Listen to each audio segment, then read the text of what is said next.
Have you ever been in a situation where you know exactly what you want? Oh, absolutely. Like you have it all planned out. Right. I mean, it is just crystal clear in your head. You might even know the language perfectly on paper. But then the second you have to actually speak in a real fast-paced, unpredictable environment, your mind just goes entirely blank. Oh, yeah. Total freeze. Exactly. Picture it, you're standing at a counter, you can smell the food frying, you are absolutely starving, and there's like a line of really impatient people forming right behind you. The pressure is definitely on at that point. It really is. And then a completely simple question from the cashier, something like, what size, just makes you entirely freeze up. It is a universally humbling experience, honestly. Sure. Because you walk in equipped with, your textbook translations and perfectly conjugated verbs, but suddenly you're completely paralyzed by a laminated menu and a teenager holding a digital tablet who they just want to clear the line. Yeah, they do not care about your grammar.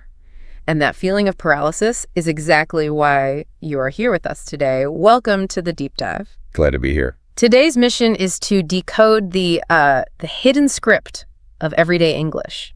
We're pulling insights from real-world scenarios. So specifically, we've got a fast food counter, a dentist chair, and a customer service phone call. 3 very different, very stressful environments. Completely. And we're going to extract the absolute most important nuggets of casual communication from them. Like, we are not talking about grammar rules today. Well, definitely not. We are talking about the phrases that almost never show up in a classroom, but are frankly absolutely essential for not feeling completely overwhelmed by real life. Because true fluency, it isn't just about having this massive mental dictionary of vocabulary. Right. If it were, you could just read a dictionary and be totally fine. But real fluency is about understanding the underlying psychology of how conversations actually sound and flow in the real world. Yeah, how they naturally happen. Exactly. It's about mastering the rhythm, the socially acceptable pauses, and the subtle deflections that just keep human interactions running smoothly. Okay, let's unpack this, because literally nobody prepares you for the sheer panic of a cashier just staring at you and asking, what'll it be? It's terrifying the first time. It really is. And whether you are moving to a new country or navigating a study abroad program, or maybe you're just prepping for an international business trip, mastering these unwritten rules is basically your ultimate shortcut to feeling confident. Oh, for sure. It is how you avoid that terrible conversational friction that just makes you feel like an outsider. And well, to figure out how to actually eliminate that friction, we are starting right in the deep end of high-speed, casual decision-making. The fast food crucible. Oh, yes. Let's set the scene. You are at the counter, and in one of our sources, we have a customer named Sophie who is ordering a double burger combo. A classic order. Right. And looking at the mechanics of this interaction, it's basically a high-stakes game of linguistic ping pong. That's a really good way to put it. Yeah, because it's fast, the ball's coming at you, and you have to return the serve smoothly, or the whole game just falls apart and gets incredibly awkward for everybody involved. And everyone is just waiting for you to hit the ball back. Exactly.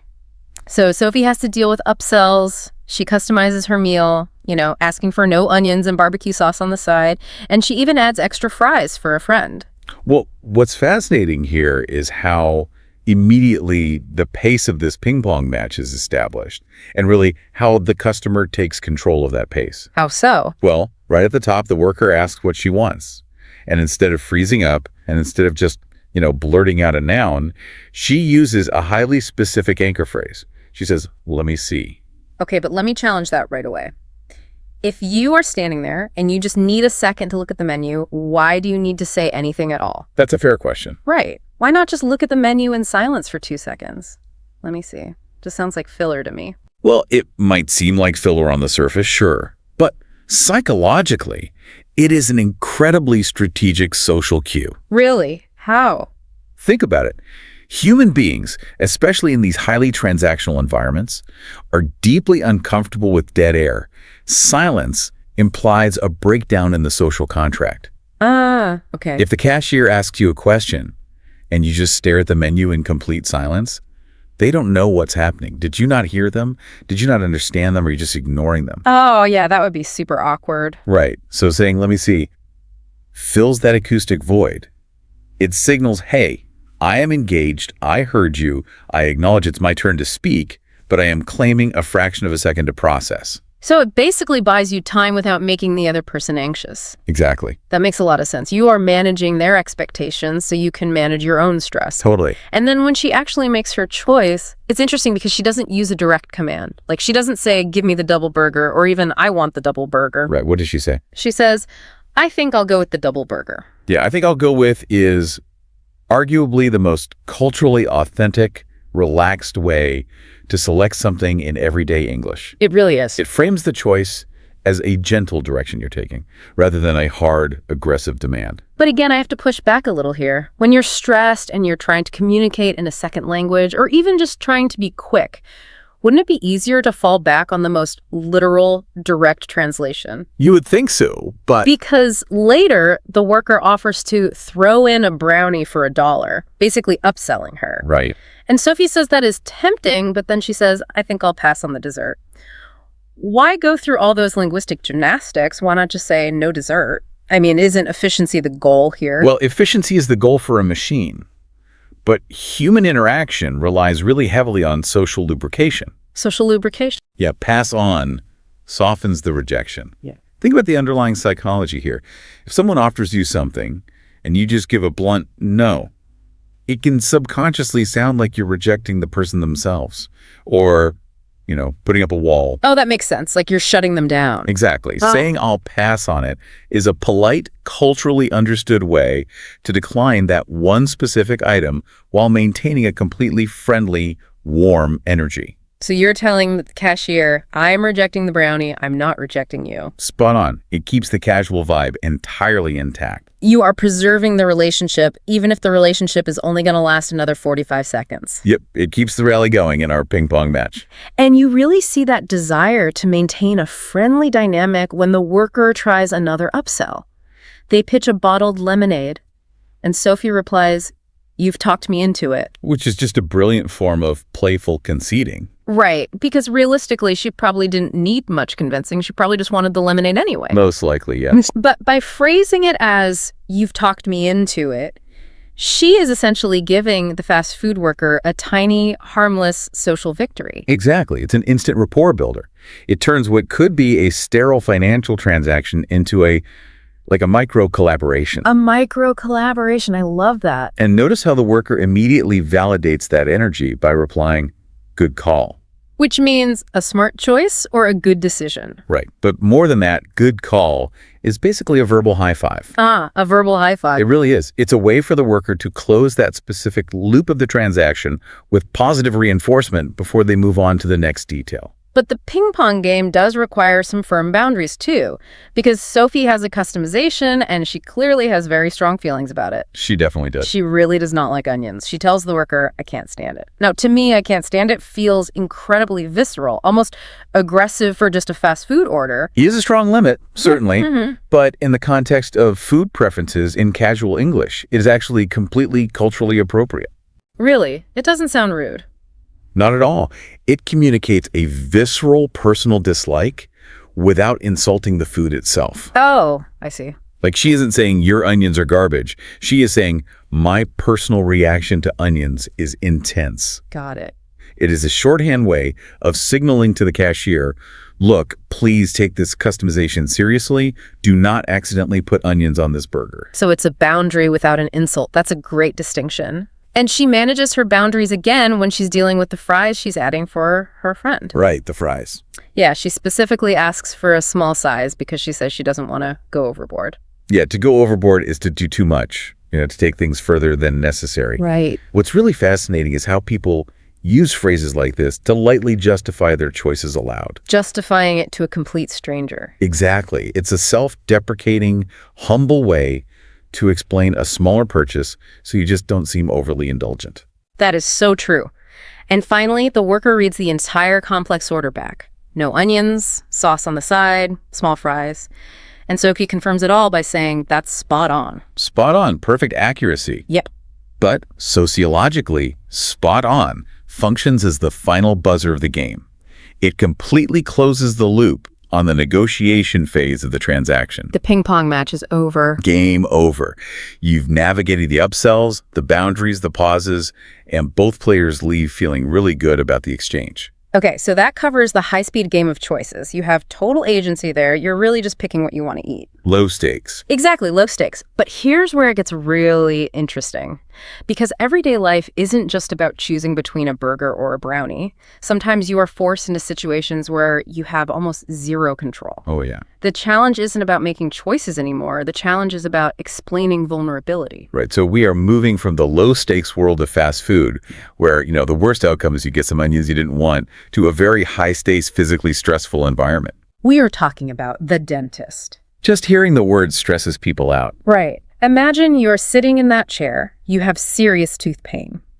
And trying to explain that tooth pain to a medical professional is like being a detective trying to describe a complex crime scene to the police. Okay, I like this analogy. But the crime scene is completely locked inside your own head. You are the only one who can feel it, you can't show it to them, and you probably don't have the anatomical vocabulary to describe what you're actually experiencing. That analogy hits the nail right on the head. Thank you.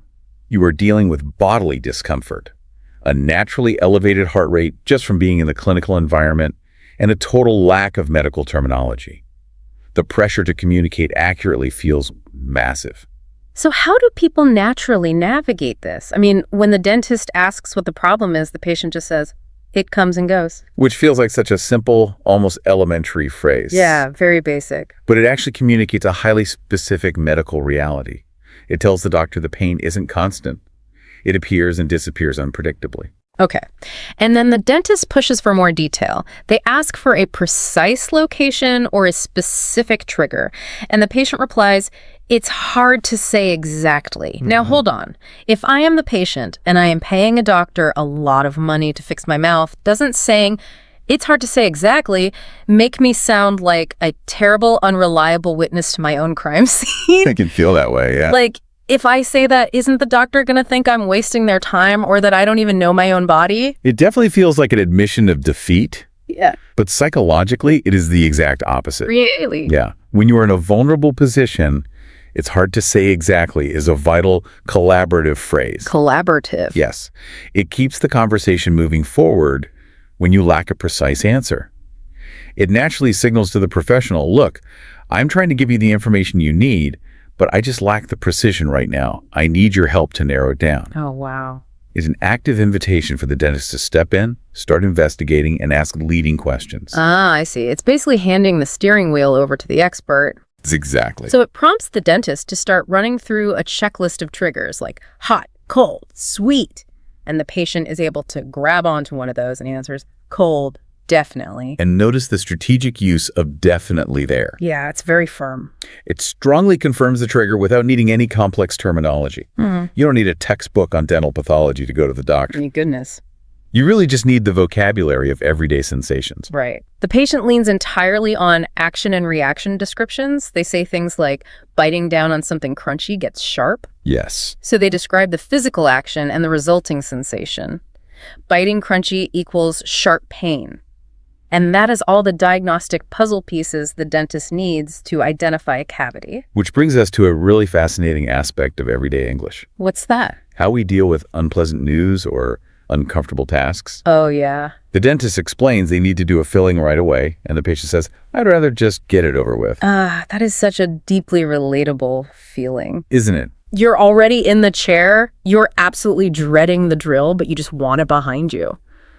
But why phrase it exactly like that? Because linguistically, get it over with is incredibly efficient pragmatism. Efficient pragmatism. Yeah. It means choosing to face something unpleasant immediately so you can stop the psychological torment of anticipating it. The waiting is the worst part. Always. But more importantly, it allows you to agree to a medical procedure without having to pretend you are happy about it. Right. You don't have to fake a smile. Exactly. Yeah. It isn't rude to the dentist. It isn't overly dramatic. It just acknowledges the stark reality of the situation, basically saying, this is going to suck, so let's just do it now. It completely strips the emotion out of it. It does. Now, what about the professional side of the conversation? Because the dentist is constantly trying to keep the patient calm while doing all these invasive, uncomfortable things. Right. They have a script too. The dentist gives the patient some flossing advice because, of course they always do, and says, put it right next to your toothbrush. That usually does the trick. Does the trick. is a fascinating cornerstone of the professional's toolkit. I hear it all the time. It literally means this action usually solves the problem. But think about why a doctor uses that phrase. Instead of saying, this is medically sound, or studies show this is highly effective. Yeah, why don't they say that? They're scientists. Because it does the trick, sounds folksy. Oh, yeah. It sounds warm and encouraging.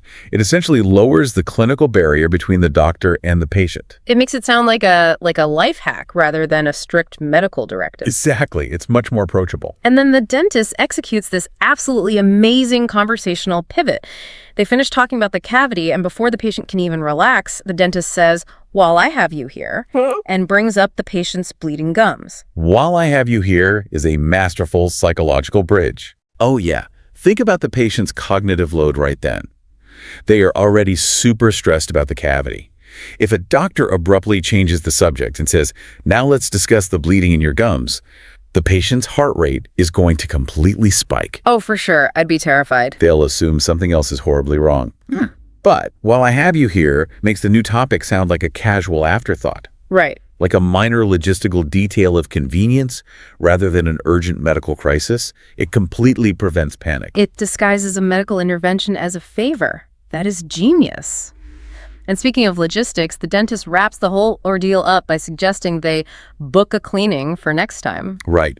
Using crisp, one-syllable transactional verbs like book, grab, or run strips away emotional weight. It keeps things moving. Exactly. Yeah. It signals that both parties are respecting each other's time. Which actually brings us to our final scenario. The hardest one. The absolute hardest. At the dentist, you are intensely face-to-face.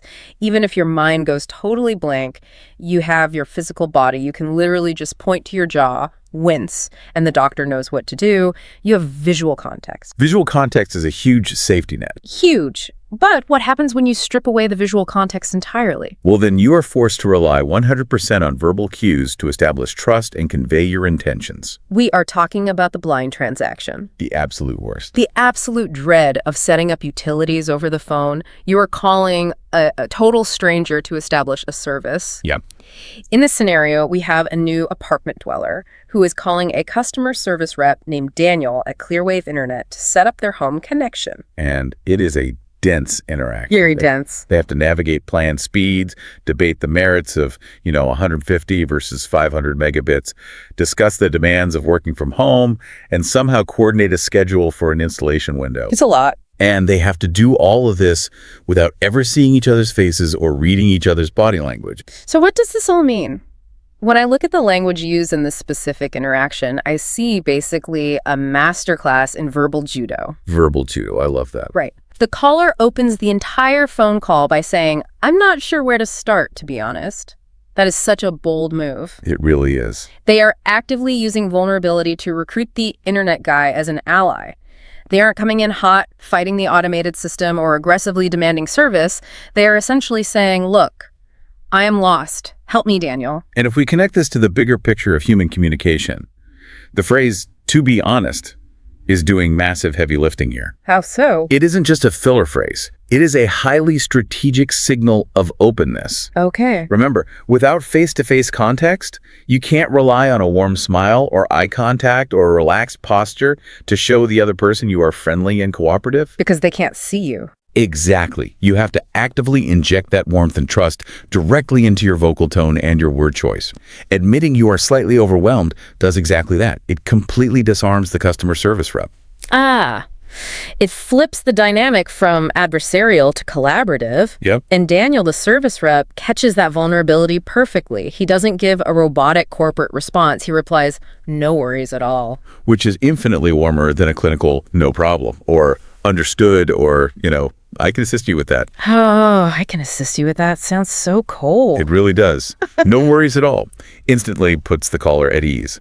It establishes a psychological safety net for the rest of the negotiation. A safety net. Yeah, it says, "You are allowed to be confused, and I am here to guide you." And that guidance is crucial when it comes to the upsell because, of course, the internet company wants to sell you cable TV. They always do. Always. Daniel asks about adding a television package, and the caller uses this brilliant phrase to keep the stakes incredibly low. They reply, "Just internet for now." Ah, yes. The phrase for now. It is an incredibly powerful consumer defense mechanism. A defense mechanism. Absolutely. When you are buying something, the pressure to make the right decision can be completely paralyzing. Oh, I hate that feeling. For now, Yeah. keeps your options open. It takes all the pressure off making a permanent, lifelong commitment. Right, you're not signing your life away. No. It communicates to the salesperson, look, I am setting a boundary today, but I'm not aggressively slamming the door in your face forever. So they can't be mad about it. Exactly. It allows you to decline the offer while keeping the interaction remarkably smooth and entirely non-confrontational. It protects you from the upsell without making things weird. Precisely. So they figure out the plan, they settle on the 500 megabit package because, the caller works from home and needs the bandwidth, and they finally find an installation time slot for Thursday afternoon. The logistics. And this is where Daniel drops the absolute most important phrase of the entire call, the official confirmation. He says, I have you down for Thursday between 2 and 5. Oh, I have you down for. That is the ultimate anchor phrase in logistical English. It really is. It is a psychological trigger. It signals to your brain that the logistics are officially handled. The appointment is set in stone. The transaction has reached its conclusion. Yes. The reason a successful phone call feels so remarkably calm and is completely devoid of those awful, awkward silences at the end is because these specific anchor phrases act as signposts. They guide you out of the conversation. Exactly. They do the heavy lifting for both people. It takes all the guesswork out. When you're calling to make an appointment, you don't have to invent a creative, poetic way to end the phone call every single time. Thank goodness. Right. You just wait to hear those magic words, I have you down for, and you instantly know you are safe to say goodbye and hang up the phone. It's almost like a secret handshake that proves the deal is done. That's perfectly said. It is a shared cultural script that both sides implicitly understand. And when you understand the script, you completely remove the panic from the situation. So let's step back and look at the journey we've just been on. It's been quite a ride. We started with the high-speed, rapid-fire choices of ordering fast food. We looked at how buying time with a simple, let me see, fills the silence, and how gracefully declining an offer with, I'll pass, preserves the social harmony of the transaction. Keeping everyone happy. Exactly. Then we moved to the deeply vulnerable, highly physical environment of the dentist's chair, figuring out how to explain complex pain inside your own head, using collaborative phrases like, it's hard to say exactly, without, needing to crack open a medical textbook. Which is a huge relief. And finally, we explored the blind trust of setting up utilities over the phone, using verbal judo and strategic vulnerability to turn a random customer service rep into your own personal ally. It really highlights how dynamic and adaptable human communication has to be, depending on the environment, the stakes, and the level of physical context you have available to you. Because at the end of the day, language isn't just about having massive philosophical debates in a coffee shop or, reading classic literature. Not at all. It is mostly about these small, seemingly mundane conversations. It's the micro interactions. The day-to-day stuff. Yeah. Knowing exactly what to say or what not to say so that things just naturally flow is what makes a monumental difference in how you experience everyday life. Oh, absolutely. It is quite literally the difference between feeling like a stressed outsider who is constantly translating in their head and feeling like you genuinely belong in the room. And that realization actually raises a really important question, something for you to really mull over after we wrap up today. Okay, what's that? Well, we spend so much time in language learning trying to be perfectly eloquent, right? We drill grammar rules, we memorize flashcards of vocabulary, and we try to train ourselves to be these machines that never, ever hesitate. Right. The implicit goal we are always taught is speed, accuracy, and absolute perfection.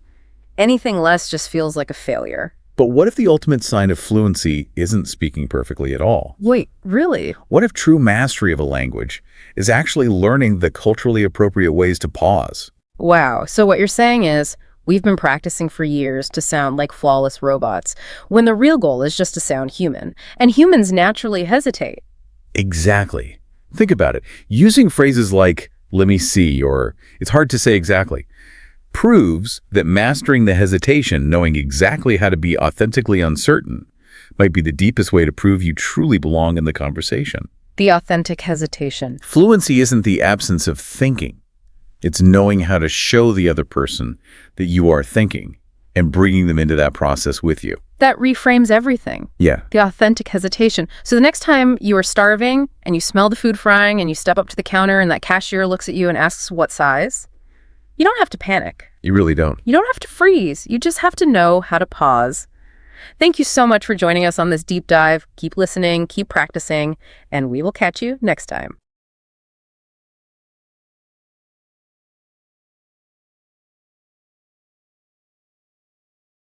Welcome to the deep dive. So today, our mission is actually pretty wild. We're going to decode the hidden architecture of everyday human interactions. Yeah, the invisible scripts we all use. Exactly. And we're going to be examining a really fascinating piece of source material. It's actually part 2 of an advanced English listening practice, but it completely strips down the way we talk to each other. Right, it really does. And we're going to look at 3 distinct, universally recognizable scenarios. So we have visiting a pharmacy, returning an item to a store, and checking into a hotel. And it is such a remarkable framework to analyze because, on its surface, yes, this material is designed for high-level language learners, right? People trying to perfect their English. Right. But when you look closely at the actual dialogues, it completely stops being a language lesson. It turns into this masterclass in human psychology and social friction and power dynamics. It totally does. And, to understand why this matters to you listening, think about when you first learned to drive a manual transmission car. Oh, that's a great analogy. Right, because everyone focuses intensely on the mechanics. You study the engine, you learn what the clutch actually does, you figure out the exact placement of the gear shift. You memorize all the rules of the road. Exactly. Yeah. You can have the entire owner's manual perfectly locked in your head. But then, the very first time you actually get behind the wheel, turn the key, and try to merge into real moving traffic, what inevitably happens? You stall. You stall. You jolt forward, you totally panic, the engine sputters, and you come to a complete embarrassing halt right there in the middle of the intersection. Yeah, because knowing the mechanics, having the theoretical vocabulary of the car, that does not mean you know the rhythm of the drive. No, not at all. You don't yet have a feel for that precise, almost invisible moment when you actually need to shift gears. And that is really the unifying thread of the material we're analyzing today. Yeah, absolutely. Because none of these everyday situations require complex, flowery, advanced vocabulary. You don't need a medical degree to buy cold medicine. Right. Or an MBA to check into a hotel room. Exactly. What they actually require is situational fluency. Situational fluency. I love that. It's about knowing the specific recurring expressions that act as, social lubrication. Yes, the grease in the wheel. Because if you don't know the invisible script for how the interaction is actually supposed to go in practice, No. It really doesn't matter how vast your vocabulary is. You are going to stall out socially. You really will. So if you're listening to this right now, we are talking directly to you. Whether you're navigating a foreign culture and trying to fit in, or honestly, you're just trying to get through a stressful, exhausting Tuesday without wanting to pull your hair out. Which is all of us, let's be honest. Right. Understanding these hidden scripts is the ultimate shortcut. It is how you make life easier. It's how you reduce the daily friction of just existing in society. So let's unpack this. Let's do it. The material starts by placing us in an environment of just sheer physical vulnerability. The pharmacy. Yeah, the setting here is so universally relatable. It drops us right into that liminal space of physical discomfort. Ugh, the worst. Right. You wake up one morning and you are simply not feeling great. You've got a really bad headache. Maybe your throat is scratchy. Your stomach might be acting up. Just general misery. Exactly. But crucially, you aren't hospital sick. You don't need to call an ambulance. Right, you're not dying. No, but you definitely need help. You're in that awkward middle ground of illness where you have to venture out into the world. You have to walk into a bright, fluorescent lit pharmacy and interact with a professional while your body is actively betraying you. You feel gross, your brain is foggy, and you just want relief. So you walk up to the pharmacist and they say, "Good morning, how can I help you?" And the customer's opening phrase in this scenario is, and I quote, "I felt fine yesterday, but I woke up and something was definitely off." Now I have to say, I have a major problem with this opening line. Oh, really? Well, if I am dragging myself to a medical professional or, someone dispensing medicine, the absolute last thing I want to be is vague. Okay, I see where you're going. Shouldn't I walk in and immediately list every exact biological symptom to save time?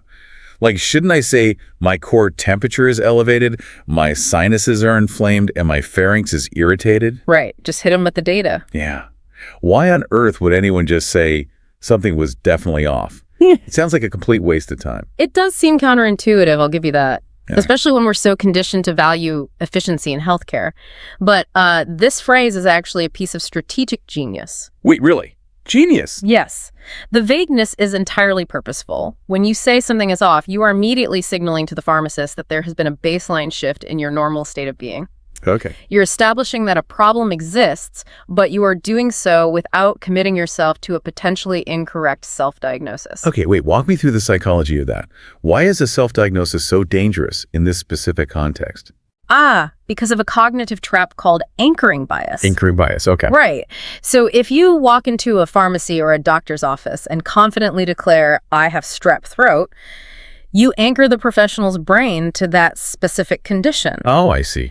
They might subconsciously start looking for evidence to confirm your diagnosis rather than just objectively evaluating your actual symptoms. Wow, so you're actually sabotaging your own care. Exactly. Or conversely, if you're wrong, and let's face it, our late-night WebMD self-diagnoses are almost always wrong. Oh, 100%. It always tells you it's something terrible. Right. So if you're wrong, you force the medical professional into this awkward combative position where they have to correct you. They have to be the one to say, no, you don't have a rare disease, you just have seasonal allergies. Which is embarrassing for everyone. Totally. By keeping it slightly vague with something is off, you avoid that entirely. You essentially deputize the pharmacist. I see. So you are inviting them to step into their role as the investigator. Yeah. You're like handing over the conversational reins and saying, look, I know my body isn't right, but I respect your expertise enough to let you figure out why. Precisely. It establishes a collaborative, trusting dynamic right from the jump, rather than a combative one. It sets the stage for what we can call the diagnosis stance. The diagnosis did. Yeah, because immediately after that soft opener, the customer does actually get into the specific granular details. They list a pretty constant headache that has been there since they got out of bed, a sore throat, and a headache that significantly worsens when swallowing. Right. And notice how the pharmacists respond to this data dump. They don't just immediately throw pills at the problem. No, they don't. The pharmacist begins a very structured, methodical line of questioning. They ask about prior treatments, specifically asking if the customer has taken anything for it so far. And the customer mentions having some tea with honey? Right, which is a great natural remedy, but not medicine. Then the pharmacist asks about existing medications, to which the customer replies, they only take a daily vitamin. And then, and this is key, we hit the crucial question, allergies. Yes. This is where we see a brilliant deployment of language. Yeah. The pharmacist asks, do you have any allergies that you know of? And the customer's response is, not that I'm aware of, no. Yeah. Let's really analyze that phrase for a second. Yeah, please, because why use all those extra words? Why is not that I'm aware of superior to just a simple flat no? Because it is a vital expression of epistemological humility. Epistemological humility. Okay, wow. Let's define that for a listener, because that sounds like a massive concept that applies way beyond just buying cold medicine on a Tuesday. It really does. So epistemological humility is simply the understanding that your knowledge is inherently limited. Okay. It is the exact opposite of epistemological arrogance. Let's say you just confidently answer no to the allergy question. You are making an absolute definitive biological claim about your body. Right. Like, I am bulletproof. Exactly. But human bodies are incredibly complex, constantly shifting organisms.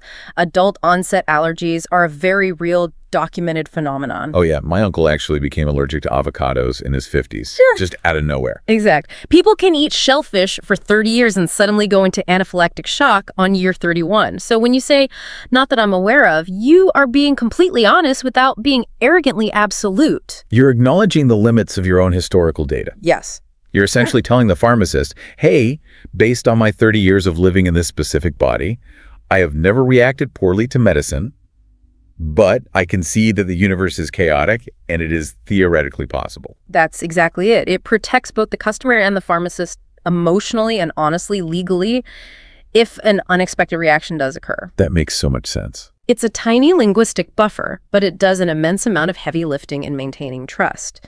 So they complete the stance, and the pharmacist determines that it sounds like the start of a standard cold. The headache is likely stemming from sinus congestion that built up overnight, Okay. which moves the interaction from diagnosis into the treatment plan. And this part is essentially a masterclass in managing human expectations. This part is fascinating. So the pharmacist recommends starting with something over the counter, specifically ibuprofen for the headache. The dosage is 2 tablets every 6 hours. Right. And there's this crucial empathetic detail added. Take them with food, because ibuprofen can be rough on an empty stomach. Very important context. But the phrase that really anchors this entire exchange is when the pharmacist promises that the ibuprofen will take the edge off the pain. Take the edge off. It is a phenomenal idiom. It really is. Think about the historical context of medicine for a moment. For centuries, snake oil salesmen and even real doctors promised absolute cures, right? They promised miracles. Drink this potion and you'll be cured instantly. Exactly. The problem with promising a miracle is that if the patient still feels a slight throb 2 hours later, they feel lied to. They feel scammed. The trust is completely broken. So modern medical communication is highly calibrated to avoid that exact trap. What does the phrase "take the edge off" signal to you? Well, to me, it evokes an analogy of like a fire alarm. Oh, I like that. Imagine you were in a small apartment, right? And a blaring, screeching fire alarm is going off. It is absolutely unbearable. You can't think, you can't read a book, you can't even hold a normal conversation. It just consumes your entire reality. Right, it's all-encompassing. Taking the edge off is not magically rewiring the electrical system to completely fix the alarm. No. Taking the edge off is finding the volume knob and turning that screech down from a deafening 10 to like a manageable 4.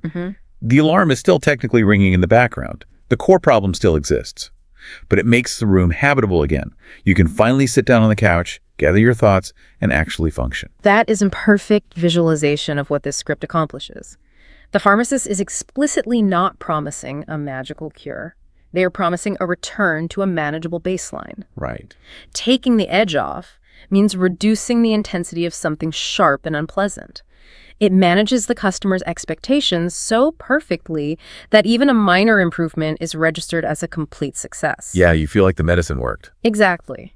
And the pharmacist uses this exact same expectation management strategy with the throat treatment. Right. They bring out the lozenges. The pharmacist suggests a brand with a mild numbing effect. And the specific instructions are 1 every 2 to 3 hours, being careful not to exceed 6 in a 24-hour period. Yes. But again, look at the precise vocabulary used here. The pharmacist explicitly says the lozenges will make the throat bearable. Bearable. It shares the exact same psychological space as taking the edge off. It really does. Something that is bearable is tolerable. You can deal with it. You can physically bear the weight of it. It is not comfortable, and it is certainly not pleasant. No one wants to just be bearable. Right. But it has crossed the threshold out of the unbearable zone. It is a highly specific linguistic script for managing temporary human suffering. Yeah. And then they round out this very pragmatic treatment plan with a nighttime cold syrup because the customer specifically asked for help sleeping. Which is the worst part of being sick, not being able to sleep. Totally. The syrup is designed to attack the congestion while inducing enough drowsiness to allow the body to finally, shut down and rest. So we have this completely logical tiered regimen, right? Ibuprofen to lower the volume of the pain, lozenges to make the throat physically bearable, and nighttime syrup to literally force the body into sleep. A great plan. But the interaction doesn't just end with the swiping of a credit card. It ends with a conversation about the boundaries of physical endurance. Yes, this is so important. The customer asks if they should be genuinely worried, or if a cold like this usually clears up on its own. And clear up is a classic reassuring phrasal verb used for illnesses. It implies that the clouds will part, right? And it will resolve naturally. Like a weather. Exactly. The pharmacist confirms that a normal cold should start improving in a couple of days. However, they draw a hard professional line. A very clear boundary. Right. They give a final serious warning. If the headache gets significantly worse, or if a fever spikes above 38 degrees Celsius, which for our American listeners is roughly 100.4 degrees Fahrenheit, the customer needs to escalate and see an actual doctor. And the absolute kicker, the line that really, truly stopped me in my tracks is the pharmacist's final piece of advice before the customer walks away. Right. They say, if it doesn't improve in a few days, don't push through it, just go see your doctor. Yeah.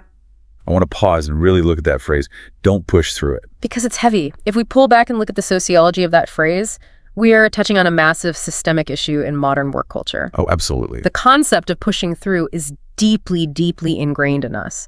There is an immense, unspoken societal pressure, often referred to as presenteeism, in corporate spaces to constantly push through illness. We are taught from a very young age to just drug ourselves up, mask our symptoms, show up to the office, and remain productive at absolutely all costs. It's terrible. Yeah. We basically view taking a sick day as a moral failure. We do. We treat our bodies like industrial machines. If a gear is grinding, you just throw some oil on it and force the machine to keep running until the shift is over. And that is exactly why this specific social script is so vital. The pharmacist, acting as a certified authority figure, standing there in a white coat behind a medical counter, is giving the customer explicit verbal permission not to do that. Permission to rest. Yes. They are actively overriding the toxic societal script with a healthy medical script. By saying, don't push through it, the pharmacist is communicating. I am validating your illness. I am giving you the tools to manage it right now.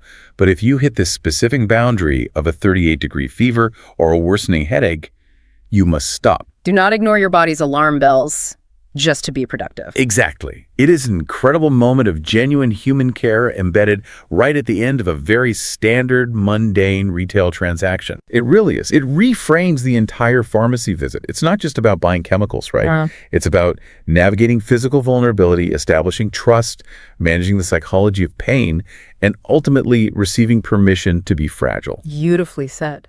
But, okay, the pharmacy is all about navigating physical vulnerability. Yeah. What happens when the vulnerability has nothing to do with your body? Oh, boy. Right? What happens when the vulnerability is purely social? Yeah. Because that leads us directly into the second scenario from the source text, which dissects an interaction that fills almost everyone with intense dread. The retail return. Ah, yes. The dreaded store return. Let's set the stage here. The context is moving from a pharmacy to a clothing store. The customer is returning a jacket they purchased just last week. And this is a situation people actively avoid, sometimes to the point of just eating the cost and keeping clothes that don't fit. I have done that so many times, just stuffed it in the back of the closet. Right, because it fundamentally feels confrontational. You are essentially taking a product back to the very people who sold it to you, looking them in the eye and saying, I do not want this anymore. Give me my money back. It feels like a personal rejection. You feel immense guilt. You feel like you are being a massive burden on the store, and you are terrified that the retail worker is going to interrogate you or judge you or suddenly enforce some hidden draconian store policy that traps you. Section 4, paragraph 2, no returns on Tuesdays. Exactly. But the interaction we are analyzing shows us how to completely diffuse that awkwardness through the art of the soft opener. Right. Let's look at the mechanics of the customer's approach here. They are fully prepared logistically. They have the receipt and the original payment card ready to go in their hand. Which instantly reduces administrative friction. Exactly. But the real magic happens in their opening line. The customer walks up to the counter, makes eye contact, and says, I'd like to return it, if possible. If possible. That phrase completely fascinates me because logically, it is unnecessary. Entirely unnecessary. You have the receipt, the tags are still on it, and it's only been a week. Of course it's possible. It is your legal right as a consumer to return it. So why add, if possible? It almost sounds weak, doesn't it? It might sound weak to some, but it's not weak at all. It's deeply empathetic. Okay, how so? Well, to understand why, you have to look at the power dynamics of retail. A retail worker spends all day dealing with people who treat them like automated kiosks. Ugh, yeah. The general public can be brutal. Customers walk in, bark orders, and just demand things. When a customer walks up and abruptly says, I need to return this, it puts the retail worker in an immediate defensive crouch. Because it feels like an attack. It feels like a command, and human beings naturally resist commands. By adding, if possible, you act as a crucial social buffer. You are acknowledging that the store has its own rules, policies, and restrictions, and you are acknowledging that the human being behind the counter is the gatekeeper of those rules. It immediately shifts your posture from a demanding adversary to a polite collaborator. You are showing respect for their authority in that space. You instantly lower the temperature of the room. You're basically raising your hands and saying, hey, I come in peace. Let's solve this together. Exactly. So the clerk relaxes, says, sure, no problem, and then asks for the reason for the return, just so they can note it down in their system. Yeah. And here is where we get into the specificity of the excuse.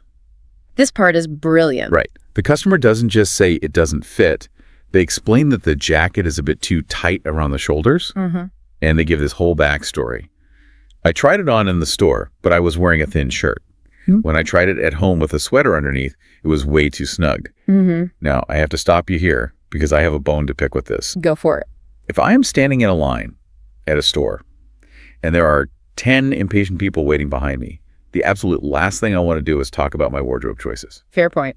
Right. Why give this busy clerk your whole life story about a thin shirt and a cozy sweater? Isn't it much more efficient and respectful of their time to just say, I don't want it, it doesn't fit, here's my card? It seems like efficiency would be the most polite route, but human psychology requires narrative, not just data. Narrative over data. Okay. When you just say, I don't want it, or it doesn't fit, you leave a massive vacuum of information, and the human brain hates a vacuum. It wants to fill in the blank. Exactly. And the retail worker, whose job involves preventing loss and fraud, might naturally fill that vacuum with negative assumptions. They might think, did they wear this to a party over the weekend, tuck the tags in, and now they are scamming us? Is our product defective? Did they spill something on it? So they are actively looking for the catch. They have to. But by providing a highly specific, vividly relatable narrative, the thin shirt versus the thick winter sweater, you completely remove all suspicion. Well, that's so smart. It is an ironclad alibi because it is a completely understandable human error that has happened to literally everyone who has ever shopped for a winter coat. I've totally been there. Right. You are replacing their suspicion with empathy. You paint a picture that they can instantly relate to. That makes total sense. You aren't wasting time. You are neutralizing the threat of conflict. Yes. And then the clerk asks to confirm, is there anything else wrong with it, or is it just the fit? And the customer responds with a sentence that I honestly think should be taught in international diplomacy courses. Let's hear it. They say, just the fit. Everything else is fine. It's a really nice jacket, honestly. This is masterful linguistic diplomacy. Let's deconstruct why. Please. When you return an item, you are fundamentally rejecting it. If you return something because the zipper is cheap or the stitching is terrible, the retail worker who spends 40 hours a week representing this brand might subconsciously take that rejection personally. Even though they didn't make the jacket. Even though they didn't make it, they might feel the need to defend the store's honor, but by explicitly isolating the blame onto the fit and going out of your way to compliment the craftsmanship, you maintain an overwhelmingly positive emotional tone. You are literally doing the retail equivalent of the breakup cliche. It's not you, it's me. Yes, exactly. You are saying, your brand is impeccable, your product is wonderful, my broad shoulders are simply the problem.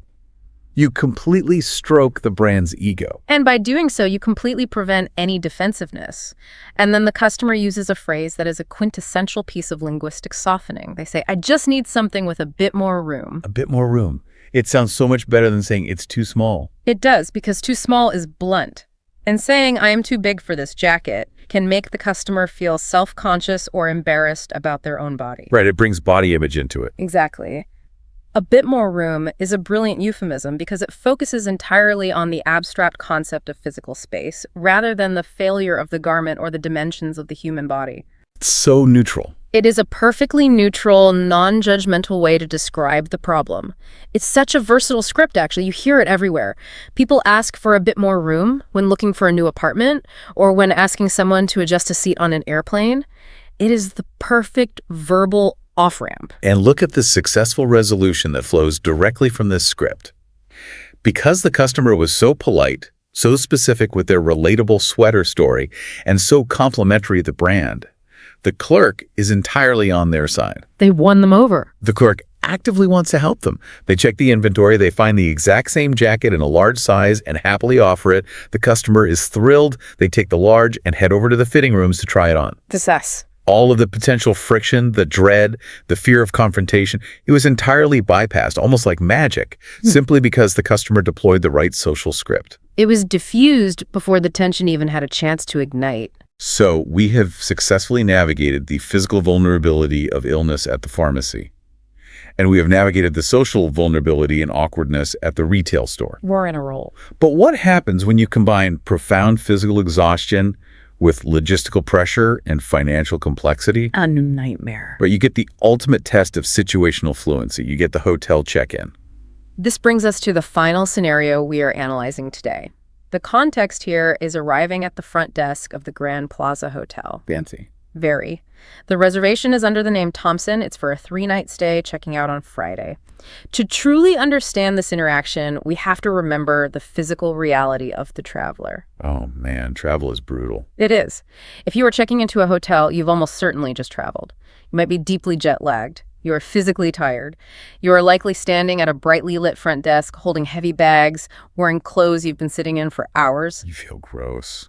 Your cognitive resources are deeply, deeply depleted. You are operating on fumes, but you're walking into a high-stakes environment that demands precision. Yeah. There is significant money involved, there are strict check-in and check-out schedules, and there are rules. Lots of rules. So the desk clerk welcomes Mr. Thompson, confirms the 3-night stay, and then hits him with a rapid-fire series of requests. They ask for an ID, a passport, and then they say, and the card you'd like to use for incidentals. And this right here brings us to what I call the jargon hurdle. Incidentals. It is a classic piece of industry jargon that trips up countless travelers. And here is where I really deeply relate to the customer in this scenario. Imagine you are standing in the sprawling marble lobby of a luxury hotel like the Grand Plaza. You want to look cool? Yeah. You want to look like you belong there. You want to exude sophistication and worldliness.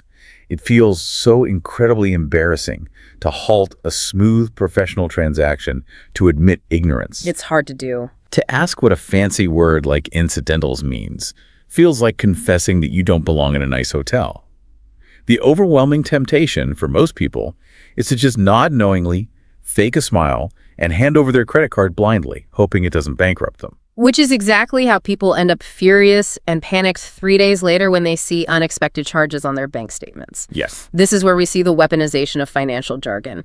Luxury spaces often use jargon to gatekeep, making people feel too intimidated to question financial transactions. That is so true. It's an intimidation tactic. It really is. And this is why the customer's response in this scenario is so praiseworthy. Instead of pretending to know, the customer stops, looks at the clerk, and says, "Excuse me, what do you mean by incidentals?" Boom.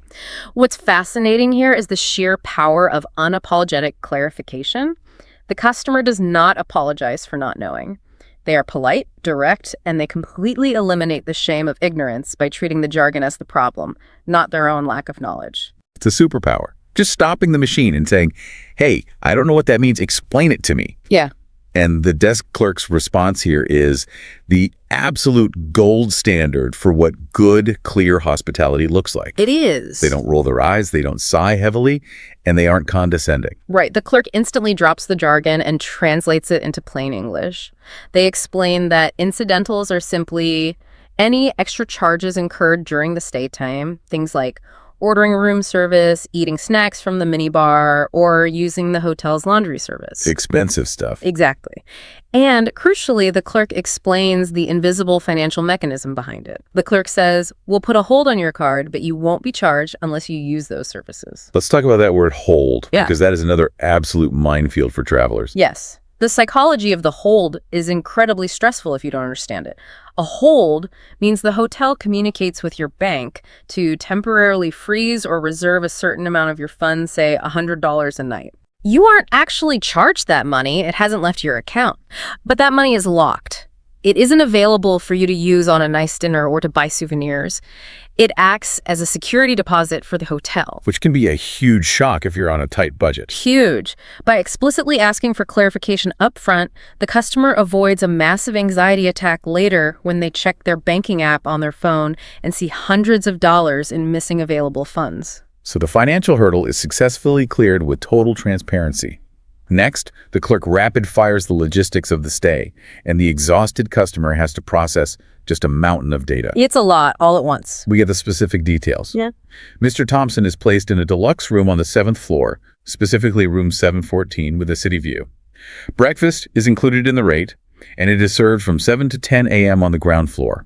The Wi-Fi password is conveniently located on the keycard folder inside the room. Let's analyze the sequence of that information because the order is definitely not accidental. Okay. The clerk is essentially walking the guests through Maslow's hierarchy of needs for a modern traveler. Oh, that's brilliant. Wait, walk me through that. So first, shelter.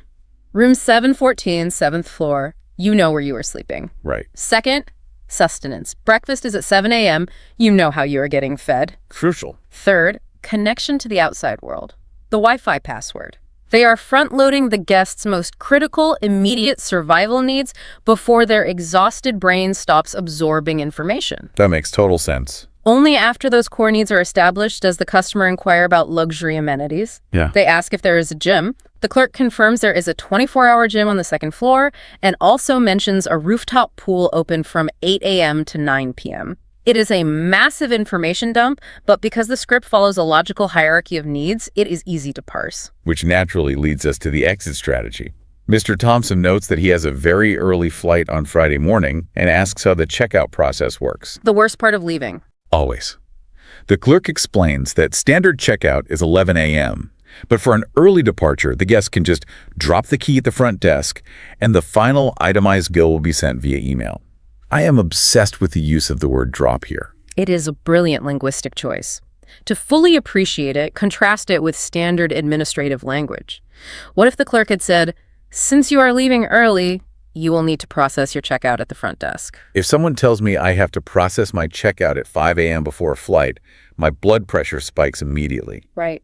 Processing implies a bureaucratic nightmare. I immediately imagine standing in a long line behind a family of 5, arguing over a minibar charge, while a computer from 1998 slowly boots up to print a receipt I have to sign in triplicate. Exactly. Process implies a heavy administrative burden.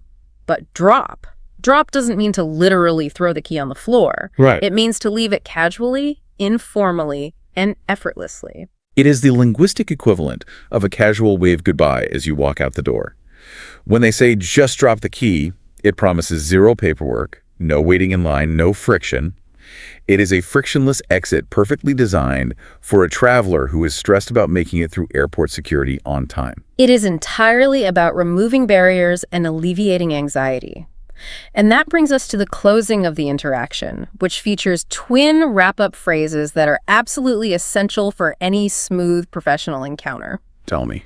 First, the customer signals they have all the information they need by saying, "I think that's everything." Which is so much more graceful than just standing there in silence, gathering your bags, and wondering who is supposed to say goodbye or walk away first. We've all had those awkward pauses. Oh, they're agonizing. But this gracefully, definitively closes the door on the transaction. It does. It gives the clerk the cue to offer the final sign-off. And the clerk's closing phrase is equally important. If you need anything at all during your stay, don't hesitate to call the front desk. Don't hesitate. I want to deeply unpack the psychology of the word hesitate. To hesitate means to pause, to hold back out of uncertainty, or to refrain from acting because you fear being a nuisance. We all hesitate. Especially in hotels. You sit in your room after a shower, you realize you need an extra towel, and you immediately start rationalizing. Do I really need it? You think, the front desk looks so busy when I checked in. I don't want to bother them. It's late. Maybe I'll just use my dirty t-shirt to dry my hair. Right, because we are socially conditioned not to be a burden on service workers, but by explicitly saying, "Don't hesitate," the hotel is giving the guest explicit verbal permission to bother them. Wow. They are preemptively breaking down the social barrier that tells us not to be an inconvenience. It is the final, masterful piece of the hospitality script, ensuring the guest feels entirely supported and entitled to ask for what they need. Okay, let's step back and look at the big picture here. We have analyzed 3 wildly different environments. When we synthesize this deep dive, bringing together the physical vulnerability of the pharmacy, the diplomatic tightrope of the store return, and the transactional jargon-filled maze of the hotel check-in, what is the ultimate overarching takeaway from decoding these interactions? The profound takeaway is that successfully navigating the world is not about how many big, impressive polysyllabic words you have memorized from a dictionary. Yeah. You do not need to sound like a 19th century British novelist to get a refund on a tight jacket. Mastering society is entirely about knowing the specific colloquial, almost invisible phrases that native speakers actually use in these exact moments of friction. Right. It is about understanding the rhythm of the social drive. You want to walk into these situations and feel like you've been there before. And that right there is where the magic happens. If we extrapolate on why that is so magical, we have to delve into the psychological concept of cognitive load. Cognitive load, okay. Human beings have a strictly limited amount of working memory. You know, the mental scratch pad we use to process information in real time. Like RAM in a computer. Exactly. When you are in an unfamiliar situation and you are trying to invent the perfect, grammatically correct sentence from scratch, while also analyzing the other person's mood, while also remembering your symptoms or doing mental math, your cognitive load maxes out. You overload the system. Your brain gets overwhelmed, and that is when you stall the car. Yes. Your brain CPU is running at 100%, just trying to formulate the words, leaving absolutely no processing power for anything else. Exactly. But when you rehearse and master these standard social scripts, when you instinctively know to say, something is off, or just the fit, or what do you mean by incidentals, you essentially put the conversational linguistic part of your brain on autopilot. You don't even think about it. Right. You drastically lower your cognitive load, and that frees up your brain's precious processing power to actually deal with the real underlying issue at hand. That is such a powerful, practical insight. Because the words are on autopilot, you actually have the mental bandwidth to pay close attention to your physical health at the pharmacy. Yes. You have the bandwidth to remain calm, read the room, and diffuse tension at the retail store. You can carefully assess your financial liabilities at the hotel lobby instead of just nodding in a panic because your brain is too tired to translate jargon. You are using these rehearsed scripts to build a protective structure around the chaos and exhaustion of daily life. So, to you, the listener, as we wrap up this deep dive, by internalizing the architecture of these interactions, you are doing so much more than just learning how to communicate effectively. How much more? You are acquiring tangible, real-world tools. You are building a customized toolkit designed specifically to reduce the daily friction of simply existing in society. You are learning how to shift the gears smoothly, anticipate the clutch, and merge into traffic so you never have to stall out in public again. It is ultimately about moving through the world with less resistance, less anxiety, and significantly more grace. Now, we've decoded the architecture of public interactions comprehensively. But I want to leave you with a final, provocative thought to mull over on your own. Something that builds directly on what we've explored today. Okay. We have just spent this time seeing how perfectly rehearsed, standardized social scripts can flawlessly de-escalate tension, manage expectations, and solve complex problems with a pharmacist, a retail worker, and a hotel clerk. Total strangers. Exactly. These are complete strangers. We memorize these intricate scripts to make things smooth and frictionless with people we don't even know and will likely never see again. Well, what about our personal lives? Exactly. We rehearse tirelessly for strangers, but we completely, recklessly wing it with the people we love the most. Oh, that's so true. We walk into a heated argument with a partner or a difficult, historically loaded conversation with a family member with absolutely zero script. We rely on pure, raw emotion. We say the first blunt thing that comes to mind, and then we sit back and wonder why the conversation stalls out, crashes, and leaves everyone hurt. It raises a deeply fascinating question about human behavior. What if we applied this exact same methodology to our homes? What if we developed healthy, rehearsed, go-to scripts for our closest relationships? Imagine the power of that. Imagine if we had a rehearsed, agreed-upon, friction-free phrase to set a boundary with a demanding friend without making them feel rejected. A soft opener for your spouse. Yes. Or a specific preloaded sentence designed to instantly de-escalate a repetitive argument with a partner approached with the exact same clarity, politeness, and emotional detachment as asking a hotel clerk about incidentals. It could change everything. If knowing the right sequence of words can make returning a jacket completely painless and collaborative, how much smoother, deeper, and more peaceful could our personal lives be if we actually learn the scripts for the people who matter the most? Something to think about the next time you find yourself stalling out with someone you love.